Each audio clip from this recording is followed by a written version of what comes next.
Para a gente aprofundar um pouco mais esta importante visita do líder chinês Xi Jinping ao Brasil, a gente recebe agora o cientista político Maurício Santoro, que é professor de Relações Internacionais da UERJ, colaborador do Centro de Estudos Políticos Estratégicos da Marinha e um especialista na China. Professor, obrigado por estar conosco. Minha primeira pergunta é diretamente sobre o fato do Brasil não ter aderido à iniciativa Cinturão e Rota, né? A nova rota, chamada Nova Rota da Seda, Belt and Road. O que isso significa para o Brasil? Por que foi do interesse nacional não aderir plenamente à China e o quanto isso deixa os chineses desgostosos com o Brasil ou não? Ou eles entendem a posição relativa do Brasil no contexto internacional? Bom, boa tarde. Claro, acho que essa é uma das perguntas mais importantes da visita atual, né? Bom, primeiro, o Brasil já tem uma relação econômica muito forte com a China, tanto do ponto de vista do comércio quanto dos investimentos. A maior parte dos investimentos chineses no exterior acontecem em países desenvolvidos, como os Estados Unidos, a Suíça, a Austrália. Mas se nós olharmos as nações do sul global, o Brasil é o país em desenvolvimento no qual a China mais investe. Então, o cálculo por parte do governo brasileiro é, bom, já que nós já recebemos muito dinheiro chinês, o que o Brasil ganharia entrando na nova Rota da Seda? Provavelmente muito pouco. Então, havia um certo ceticismo por parte do Ministério das Relações Exteriores, uma preocupação também de que entrar na nova Rota da Seda significaria um certo sinal de alinhamento político, ideológico, que poderia ser complicado para o Brasil nesse momento, em que há uma disputa, uma tensão muito grande entre, de um lado, os Estados Unidos e a Europa, e de outro, a China e a Rússia. E, por fim, mas não menos importante, um medo brasileiro de sofrer retaliações comerciais por parte dos Estados Unidos. Então, tudo isso somado, foi uma posição bastante cautelosa do governo brasileiro em não entrar na nova Rota da Seda. Para a China, seria melhor se o Brasil tivesse ingressado, porque isso significaria uma ampliação desse projeto tão importante para a China na América Latina.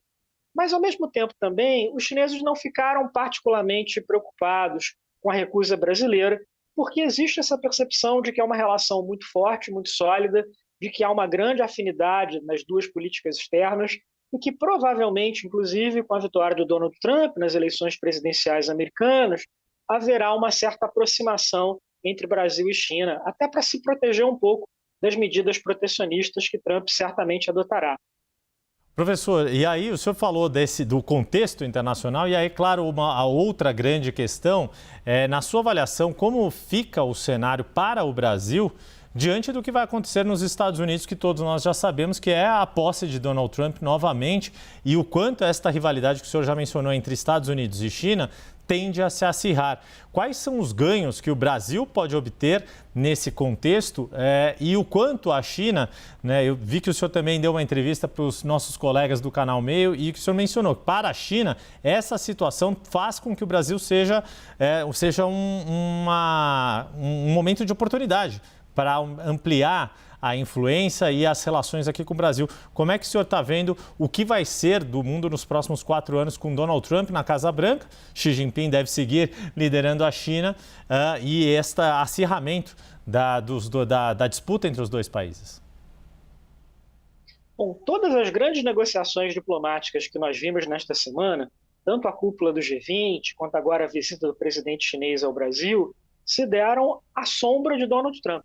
Ele não começou o seu novo governo ainda, isso só vai acontecer daqui a 2 meses, mas os países já estão reagindo, respondendo a isso, sobretudo com a preocupação relativa ao protecionismo econômico, que foi um tema central da campanha presidencial do Donald Trump, e também uma série de receios com a visão muito negativa que Trump tem das instituições internacionais, seja na questão do meio ambiente, do enfrentamento da mudança climática, seja no tema das alianças militares dos Estados Unidos, na OTAN, o papel americano no apoio à Ucrânia, dizer, tudo isso junto. E não por acaso também há um interesse muito grande de países como a China, das nações da União Europeia, em entender o que o Brasil vai fazer. Então, tanto por parte dos chineses quanto por parte dos europeus, nesta semana, nestas visitas ao Brasil, ao G20, já houve alguns anúncios muito interessantes. Por exemplo, a declaração do presidente francês de que ele mudou de ideia e de que ele agora defende a assinatura do Acordo de Livre Comércio entre Mercosul e União Europeia.